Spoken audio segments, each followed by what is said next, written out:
Hello and welcome to another Magic: The Gathering Arena Brawl video, where this video should be coming out just a few hours before Crimson Vow ends up hitting Arena. And so, in celebration, I am essentially going to be playing Vampire Tribal with New Blood, led by Florian. Now, Florian Voldaren Scion isn't inherently a vampire commander, although they are a vampire. It's one of the two legendary vampires we have that are in black-red at the moment, the other one being Zagreus, which is more of a party commander, so neither of these particularly synergize more with vampires necessarily, and this is a deck that is very definitely going to be changing quite drastically with the inclusion of cards from Crimson Vow, where vampires are a much stronger focus with a lot more tribal support, a lot more options on hand with that. So this deck is probably going to be drastically different when it comes around, but in the meantime I thought, hey, let's play around with what vampires we do have with Midnight Hunt. So Florian's effect is quite simple. At the beginning of post-combat main phase, you look at the top X cards, where X is the amount of damage you've dealt this turn, the amount of life opponents lost. You exile one of those cards, put the rest on the bottom of your library, and then you may play the exiled card that turn. So what Florian's able to essentially do is it's able to convert the damage that we deal through combat and before combat into card selection. We're able to look through our deck, find something that we can either play, whether that's a land to make sure we constantly hit land drops, or just a useful spell that we can cast that turn instead. That's essentially what Florian's able to enable. So in order to support that, we have a small number of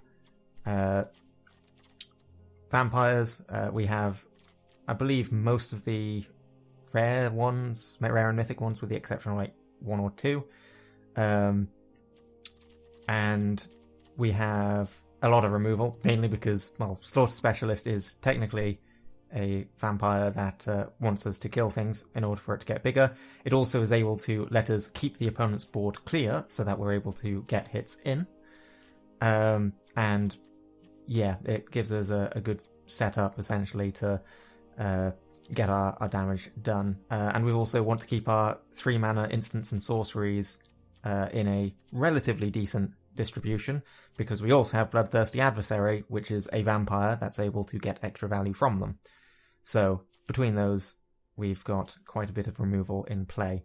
Immersturm Predator is one of the standout cards that we're hoping to get the most value out of, as it's able to make itself indestructible by sacrificing a creature, and it will then keep getting bigger, and can also exile target cards from graveyards, so we can deal with graveyard shenanigans and things like Flashback, which every colour has access to at the moment. And then we have a little bit of reanimation. Zagreus, being a party matters card, is supported a little bit.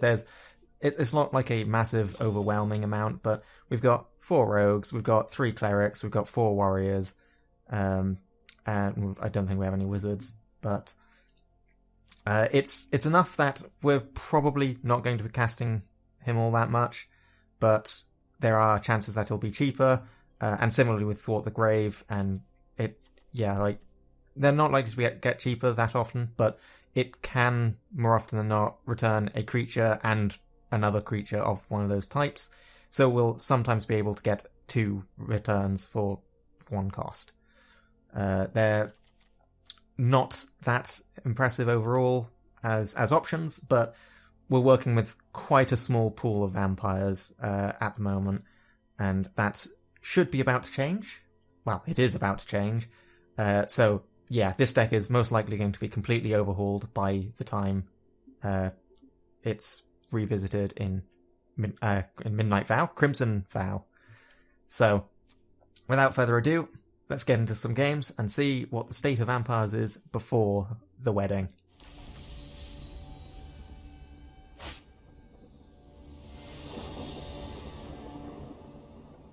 Okay, we've got a Trelasarra, and interestingly, we do have both of our 1-mana plays, so we could go in with that.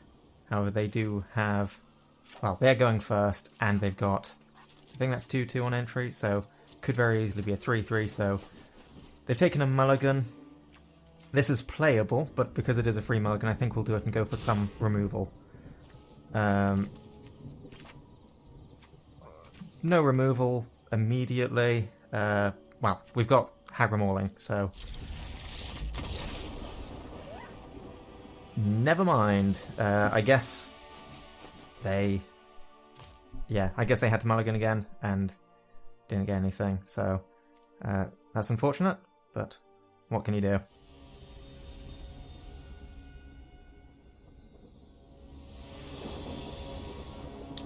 Okay, we have a Bruenor Battlehammer, and this is a removal heavy opening hand.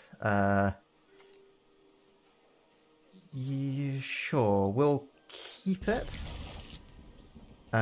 This may not be the smartest one to keep, honestly, but I think it's fine enough. Okay, we drew a third land, so we are in the clear. I'll probably drop Bloodline Pretender first, just so that we get the extra value from Florian. That's an enchantment we can remove with Feed the Swarm, if necessary. They're doing a Dwarf Tribal deck, good to know. So, we'll definitely Bloodline Pretender, naming Vampire. So we will both show... I mean, I guess they could also just be doing, what's the word? Oh no, well, that can blow up my Bloodline Pretender. Yep, they decided not to. Which I guess is fair enough. I mean, I guess they're ramping into something then, so...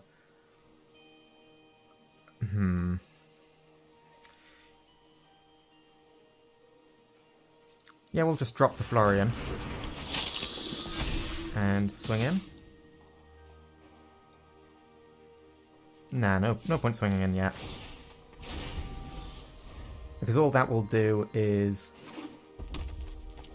like, it will offer the trade. Okay, they foretold something. Another enchantment that could be removed. Makes equip cheaper. Leather armor gives ward.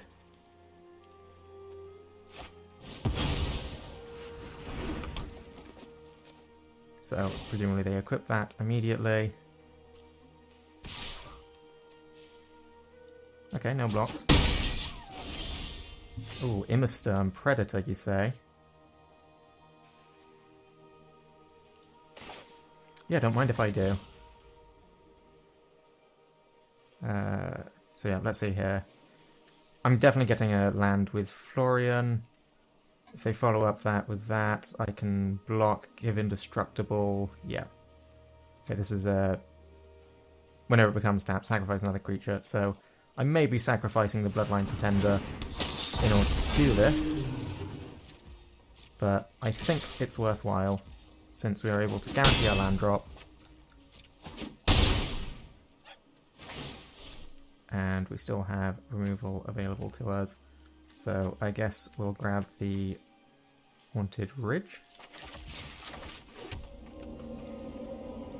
And turn.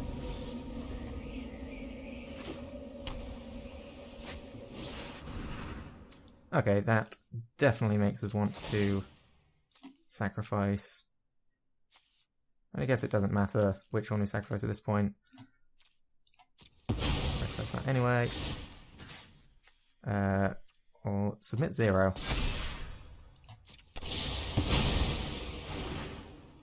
And I'll take that action.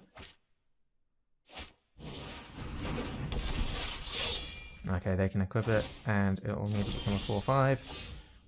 Royal Eruption could potentially kill it. I can Florian swing for 4, exile the Doomscar. Yeah, we'll do that. We'll drop out the Florian again, and this should hopefully get us our land drop. Yeah, we'll get rid of the Doomscar first.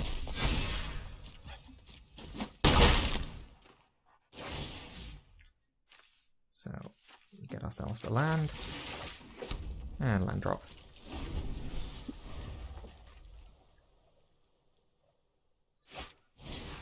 Arcane Signet, that's fine. They can still drop Bruenor. Not this turn. So they give that flying. They'll might keep it back for defense.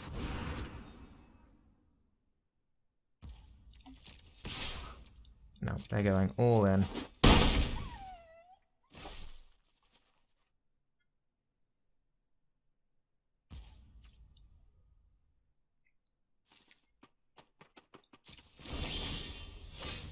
Okay, so let's see here. Flunk is -7 minus the number of cards in hand, which is currently 1. So I can flunk the champion and it will die. So we shall attack with both of these. Or exile the barbarian. 9 damage in.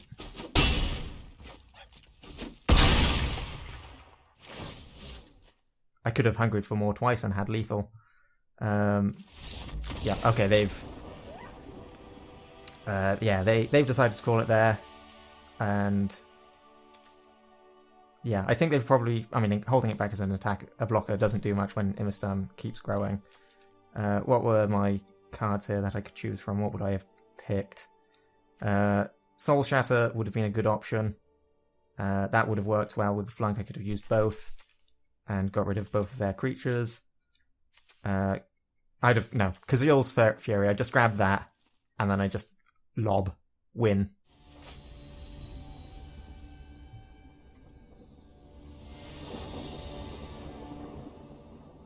Okay, we've got a Volo Guide to Monsters here.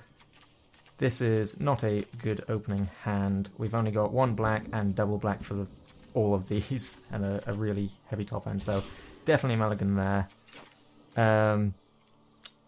I'll keep this. This isn't the best, but I do have some removal available. I still need to draw a land to start getting active. However, there we go, we have a land, and I think this early on I will Bloodthirsty Adversary and just go for damage, because I'm still quite a ways off actually hitting this. That can't kill Volo, that can kill Volo, that can kill Volo. And this way I also have a way to immediately get damage in if the opponent doesn't put down a blocker.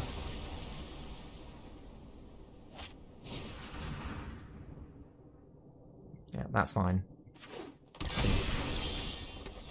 It's not that big, and it also is tapped currently, so we shall Florian.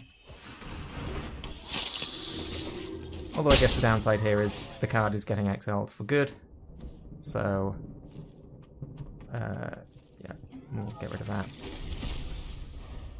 We'll keep the Thought of the Grave in there, as if I get back round to it, it's pretty decent. So they now have 4 mana, they can drop Volo. If they do, they're open, and I will kill Volo. Yeah, sensible to keep that up. That's sorcery, that's instant, so... Alright, they are ramping up. They're probably trying to get immediate value from Volo, knowing that I can very easily just remove the board, which I think is fair. They almost missed the fact that Florian's got first strike there, so we'll swing with both.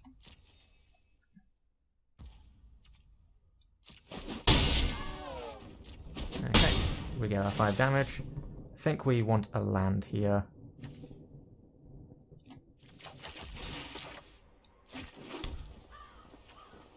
I am now tempted to Royal Eruption. Yeah, I'll Royal Eruption their land.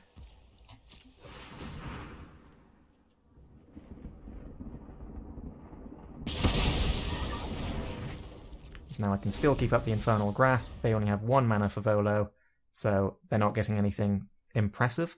And if they've got protection, then yeah, then they're burning their treasure to use it. Okay, they still have 2 mana here, but I think that's fine. Ooh, they're going for the double major. So This is actually fine, because both can resolve. That is 4 mana, so I can meat hook for 2, and that will clear the board, but leave Florian alive. So I think that's what I'm going to do. So, attack with both. I doubt they'll want to trade the adversary. So, top 4 cards. We'll just grab a land. So, Den of the Bugbear. 3 damage, discard a card. I've only got 1 red, so I'll grab this. And then meat hook for 2.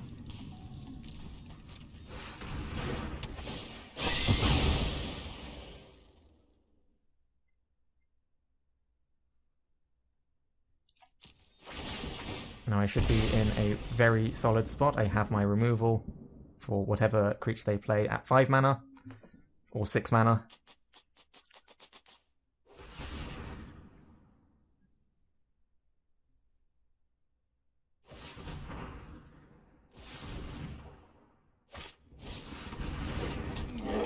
Okay, they're holding up their snow mana so they can get +2/+0 and indestructible. But it does get tapped to do that. So, I have drawn a land. How much mana is that? So, I could make sure I kill it.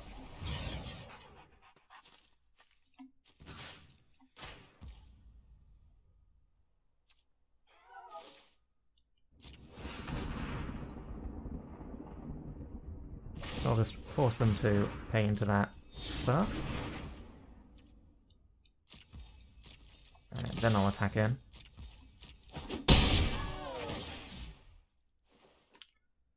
Alright, and we'll get ourselves another land since there's nothing better here. And we'll drop ourselves the Nighthawk Scavenger.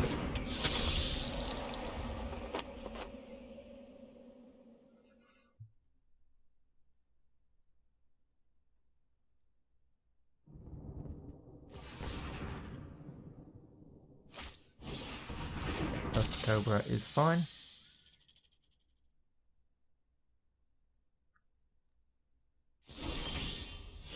Alright, Soul Shatter. Yep. Okay, that's game.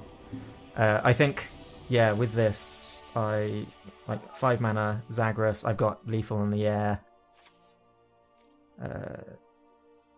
Yeah, 3. And then I still have the Infernal Grasp, so, yeah. So far, so good.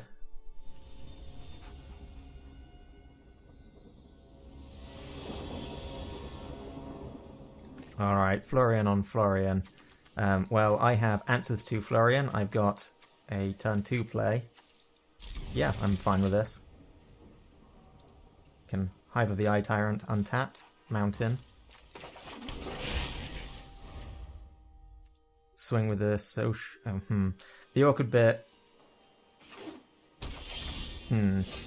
Yes, this is the one awkward bit, is I can either get the card selection from Socialite or I can grow Florian.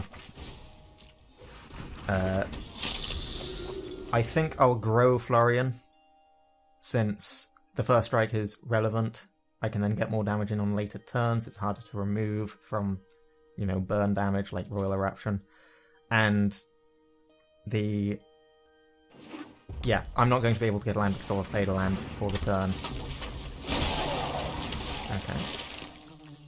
Alright, so start off by swinging in. They cannot block. An opponent has lost life this turn, although this does mean that they've now got a sack outlook.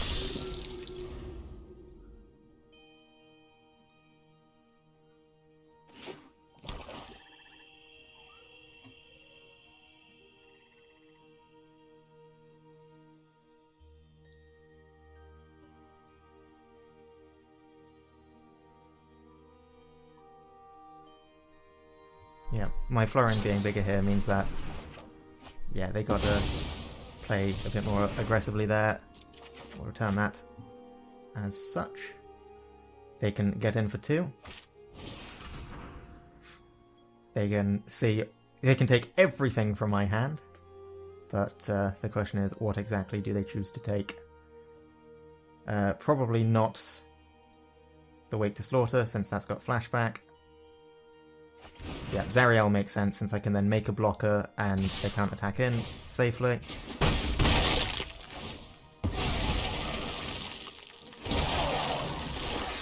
Alright, that Malakir Rebirth could be useful. But I think for the time being...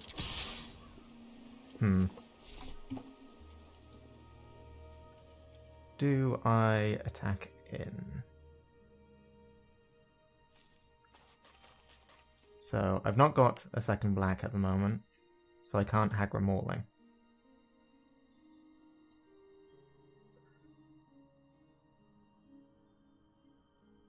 If they play Florian, I can currently flunk it, but not if they play something.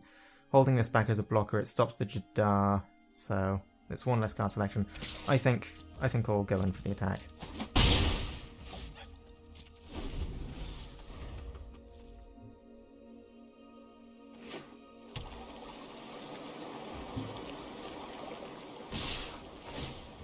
Alright, so they're not immediately dropping Florian. It's fine. I'm probably going to Field of Ruin at the end of their turn, just so I can get a black mana out. Okay, so I think they're definitely a much more sacrifice-focused deck. Let's full control this just to make sure that this does work. I will destroy that. This may backfire on me later, but it does at least colour fix me.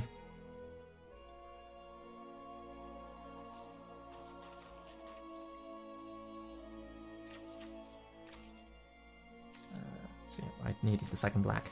That's what I was after. I could now immediately flunk something, but no point. Well, that's a land that enters tapped, which is unfortunate, but fine. Now I think I hold back the Socialite. And turn.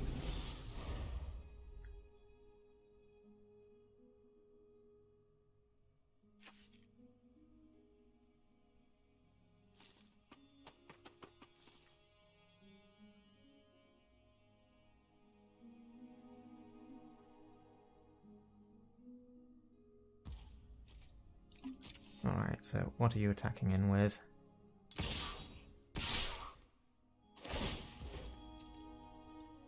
Yep, Stinger and Zombie makes sense. So it's not particularly worth it to block either of these. So no blocks. I want to stop before end step.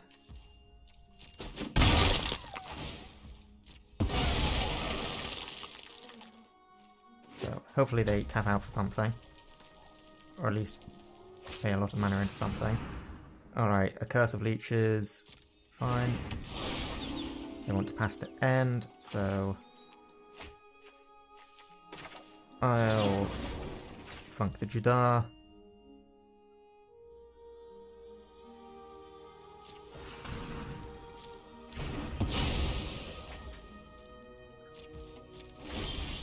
Yep, I lose 1 life. They gain 1. Ooh, Himmerstone Predator. You are great. And that's a vampire, so we attack in with a Socialite. And I can even keep up the Malakir Rebirth for the Socialite. So this is a good turn.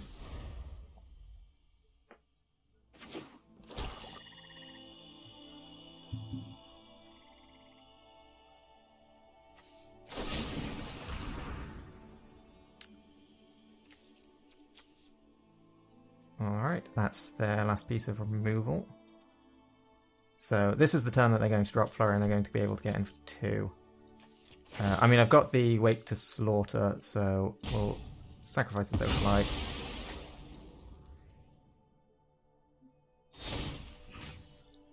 And we'll exile Jadar.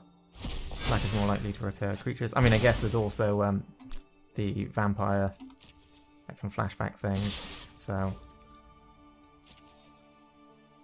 They didn't... Okay, they're just pumping for damage. Alright, that's fine. My turn.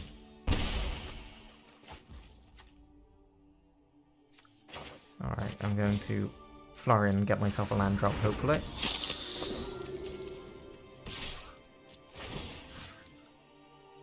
So, we'll get rid of Infernal Grasp first.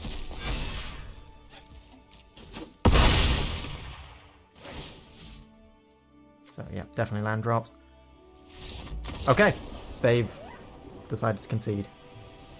I mean, yeah, I guess I've got the card selection there first. They had an opening. They knew they had an opening. I tapped out for that. They'd used their removal there. I'm not sure why they didn't, instead of going for the pump, just play out the Florian and start trying to generate advantage that way. Because yeah, I get the land drop, I play that, I have my Malakir Rebirth up. I'm then able to block with Florian, use the Malakir Rebirth, keep Florian around, trade with their Stinger, and then swing in. I guess I think they thought they could race me more effectively, but then Immersturm Predator came along and just wrecked that plan.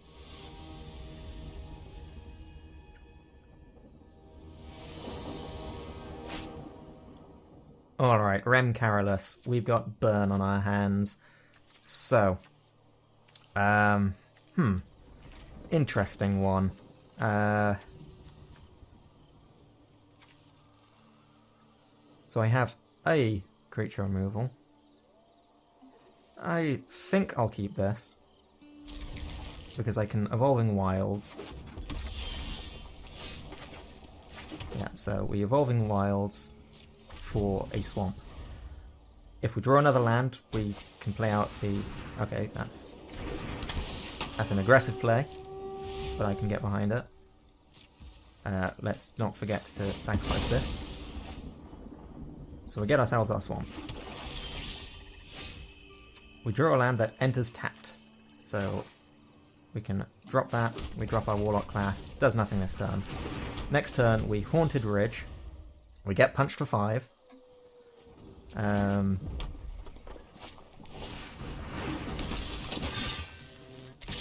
yeah, we get punched for 5. That is nice. We now have 3 mana. Florian can enter here first. We've got lost life this turn, it gets a counter. The issue is, they are also a burn deck. Or most likely have burn because they have Rem Karolus in play. So, I will Bloodline Pretender, and Vampire. If they attack in full, I will still block the adversary, because I am happy to trade that for the adversary. If they, in response, burn the Bloodline Pretender, then that's a burn spell that's been used up, which I'm fine with. That's an Adeline. That is another problem. I'm still happy with this trade. Okay, adversary is great, but I needed one more land, so... I could level up Warlock class, and if I hit a land, I can then feed the Swarm.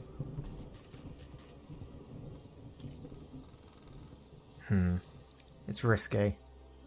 But I think I've got to risk it.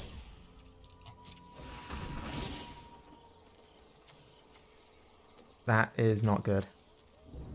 So, I've got to Thwart the Grave, so I can bring that back later. And I can also bring that back later, so I think we'd get the Infernal Grasp. That's not good. But, yeah. So, I am now taking a massive whack. That's not good. I think that's game. I think that 100% makes it game, because that loses me life.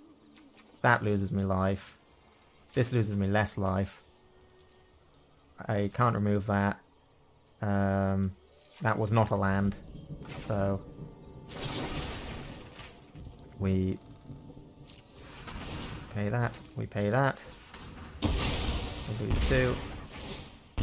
They lose 1. Hooray. I don't gain 1 though, unfortunately. They then have 4 damage, so I'm down to 3. If they have any burn spell, then I'm dead.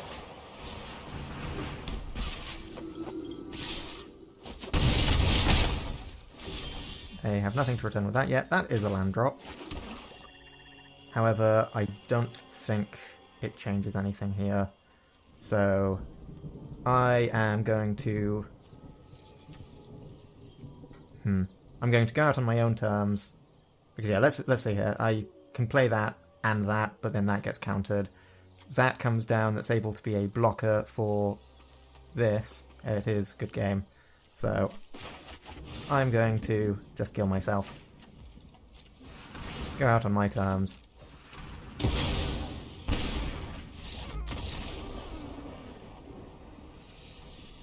I guess technically I can kill one of these, and it's not going to go well there, because yeah, didn't get a second red, so Zariel can't be played.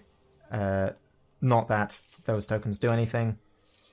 They are able to trade with one of these, but I've already taken the damage. The Gorger can block Rem, but there's now enough lethal damage on the ground. That can't block. Florian blocking 2 damage means I'm still taking the 4, so...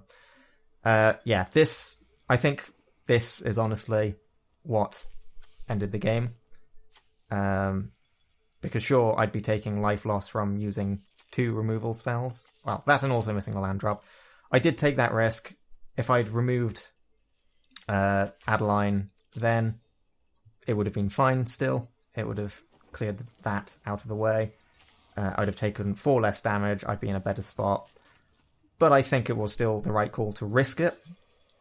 Just on the basis that I'm answering a threat, but then still facing a lot more of a threat. Digging with Warlock class gave me a chance to hit a land, to then remove 1, as opposed to having to remove 1, then wait a turn, and I'd be in the same situation of having to activate Warlock class and hoping I drew an answer. So...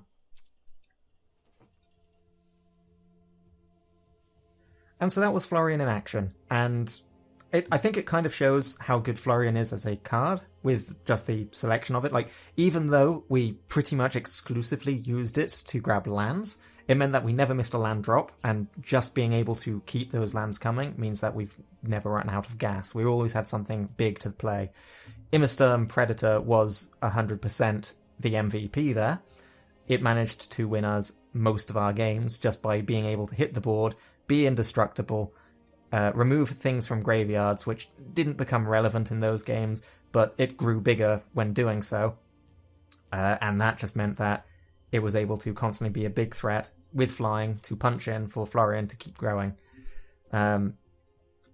Yeah, I can see the Volo game having gone very differently without the Meat Hook Massacre as well, since we could have removed one of them, but not both. And yeah, it was, all in all, I think, quite a decent run out of the deck. So, yeah, Florian, as I said, Florian is a good card. It's just not a Vampire Matters card. And so, it's not the strictest best vampire for building a vampire tribal deck. But you can also build a lot of really fun decks around Florian anyway. Just because, like, sure, dealing damage allows you to look through more of the deck, but even just a small amount of damage from things is normally more than enough, and just small evaders like Vampire Interloper a swing with Hungry for More once or twice can just add up a bit, especially since Florian's First Strike is very relevant for pushing through that damage safely.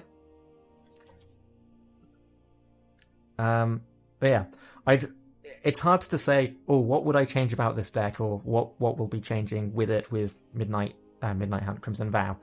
because it's a difficult one to really say in any strict terms, since if I wanted to go for more of the party build, I'd go full on Zagreus.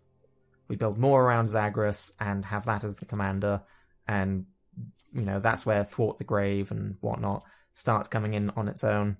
And Vampire Tribal, I'll want to run more of the, one of the other Vampire Lords. I think, technically speaking, Edgar is the most Vampire Lord of them, in that it actually buffs vampires. Whereas Olivia is returning creatures from graveyards as vampires. So it's, but that's the thing, is I think a vampire deck will not, in the next set, will probably not have Florian at the helm, unless I get really unlucky with wildcards, in which case I might keep running him. And a deck built around Florian would probably look relatively different. I'd probably keep in most of the removal as is. I think that's a good call. Similarly with the adversary staying in for that reason. And even the Socialite, which arguably, with something like Socialite, running the good vampires in this can still be very, very worthwhile. But, it's one that I can't really say quite as certainly as other decks, since there's not anything that really stands out as solid enough in the deck to keep, because it is put together with the limitation of what vampire legends we have available to us in standard Brawl, and with our limited options and our limited vampires, we just stuck together what we had. This is what we got. So I hope you enjoyed the video. I hope you're going to be enjoying Crimson Vow. So I'm not going to take too much more of your time and let you get on to that in the next few hours. Or whenever, if you're watching this after it's gone live, which you probably will have been. But regardless, take care, and I'll see you next time.